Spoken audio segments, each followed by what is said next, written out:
All right. So tell us your thoughts. First of all, let's start with this indictment in Atlanta. Then we're going to get to Joe Biden impeachment. If you were in Congress, give us your take on this whole thing. Well, it's so funny. I just think that we're so far behind the ball, right? We should have had impeachment done 6 months ago. I think they should have had what they're calling labeling an impeachment inquiry. That should have occurred obviously on day one of the new Congress. So that would have been mid-January. You could have had the impeachment done before the end of February or into March. You could have also used the impeachment to become a better tool for investigation. We've done very, very, I think, soft pedaling when it comes to the investigation into the crimes, and it's taken too long.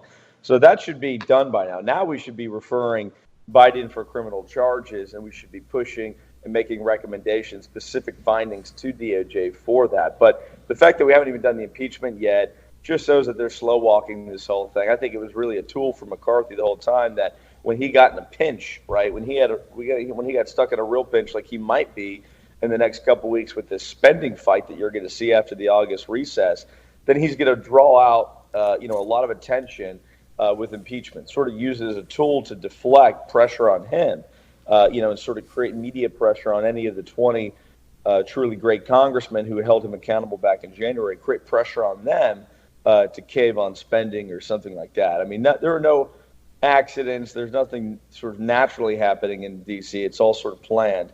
And he's just waiting until his next cave or deal that he's going to cut with Hakeem Jeffries to roll out impeachment, if you ask me. So they should have gotten that done 6 months ago. And they should have pressured it. And let's be honest, the members just saying, well, gee golly, I wish it would have happened earlier. That's not really good enough. I mean, those guys could all have the single most powerful tool you can have, which is the motion to vacate. But it doesn't seem like anybody really has the cojones to use it. I mean, they should have honestly told McCarthy, you got 60 days to start an official impeachment proceeding or you're out. Anthony, it's a joke, right? It's a joke. There's no all this. Remember all this talk about how they changed the rules, right? Remember that it was a historic rules change, historic package. Remember that? Do you have? Mm-hmm. I know you have a memory like I do, right? Remember we all went through this with McCarthy. John, you don't understand. We got an historic rules package change. This is life-changing. It's earth-shattering. It's going to change Congress forever. Therefore, we're going to throw in with McCarthy because we got this rules package and we got Freedom Caucus people on the Rules Committee and we got this motion to vacate. Right now, we find out they put Tommy Massey, the smartest guy in the world, because he told you that, on rules so he can screw us at every turn. That's number one. Number two is now we find out the motion to vacate means nothing. Now we find out that all the decisions are being made on the committees, which there were no rules changes for. Now we find out that leadership, the top three of them up there, McCarthy and Scalise, are running everything, so nothing has changed. Anthony, what say you about all this?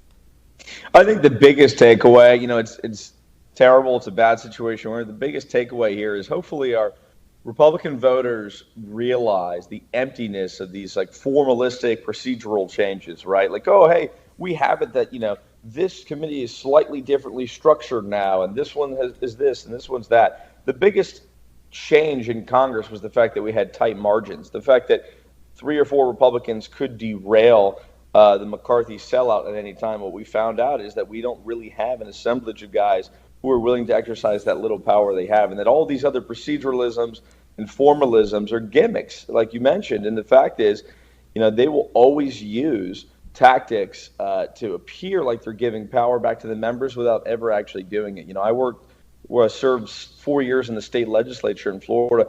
It's the exact same game. All these little sort of tools and tricks they can do to try to present the idea of, fairness and balance of power amongst the members. But at the end of the day, all the power is hoarded in the speaker's office. And the only thing that matters is that congressman willing to go to war against the concentrated swamp power in the speaker's office for fundamental change. And if they're not, they're no different than any other Republican. They're not willing to fight. They're not willing to do what's necessary. And so I think when Republicans know that, and that's what's so great about your show, obviously, is once you can disperse this knowledge to the base, they hold the Republicans accountable and they have different expectations. Once the expectations raised on these congressmen, I think you're going to see different results.